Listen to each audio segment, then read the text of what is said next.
بسم اللہ الرحمن الرحیم۔ السلام علیکم ورحمۃ اللہ وبرکاتہ۔ تو ساتھیو، آج میں آپ کو بتانے والا ہوں کہ ہم بستری کے فوراً بعد غسل کرنا۔ آج کا جو خصوصی مسئلہ ہے یہ عموماً شادی شدہ حضرات کے لیے ہے، وہ اس کو ضرور سنیں اور اس پر عمل کریں تاکہ اہم ویڈیو کے ساتھ آپ کو بہت ہی اچھی معلومات آپ کو مل سکے۔ اس سے پہلے ضرور لائک کیجیے گا، شیئر کیجیے گا اپنے تمام احباب تک۔ اگر آپ کسی مسئلے کے بارے میں پوچھنا چاہتے ہیں تو ضرور کمنٹ کیجیے گا۔ تو دوستان محترم، کہ جب میاں اور بیوی ہم بستری کرتے ہیں تو اس کے فوراً بعد کیا غسل کر لینا ضروری ہے یا پھر تھوڑا وقفہ کر لیا جائے؟ عموماً یہ ہوتا ہے کہ جب رات کو ہم بستری کی جاتی ہے تو کچھ حضرات ایسے ہوتے ہیں کہ کہتے ہیں کہ اسی وقت غسل کر لینا ضروری ہے۔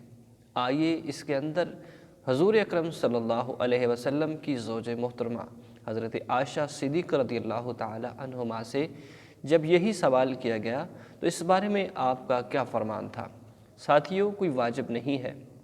اگر آپ نے ایک دفعہ ہم بستری کی تو اس کے بعد آپ وضو کر کے یا استنجا کر کے سو سکتے ہیں، اس میں کوئی ممانعت نہیں، نہ کوئی گناہ ہے، بلکہ صبح اٹھیں اور آپ ٹائم سے وضو کریں اور نماز پڑھ سکتے ہیں۔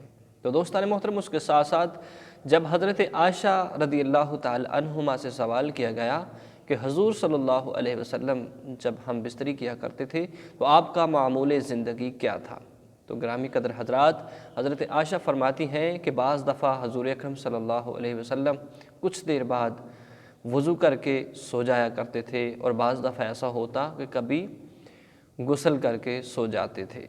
یہ عموماً زندگی کے اندر اسی طرح کیا کرتے تھے۔ تو آپ کے لیے بھی یہی عمل ہے کہ کبھی کبھار جب گرمی کا موسم ہو تو اس کے اندر آپ غسل کر لیں۔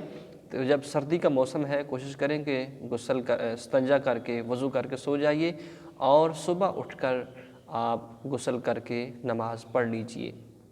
تو پیارے ساتھیو، یہی اہم معلومات تھی جو آپ احباب کے گوش گزار کی ہے۔ اللہ آپ سب کو سلامت رکھے، آمین۔ وآخر دعوانا ان الحمد للہ رب العالمین۔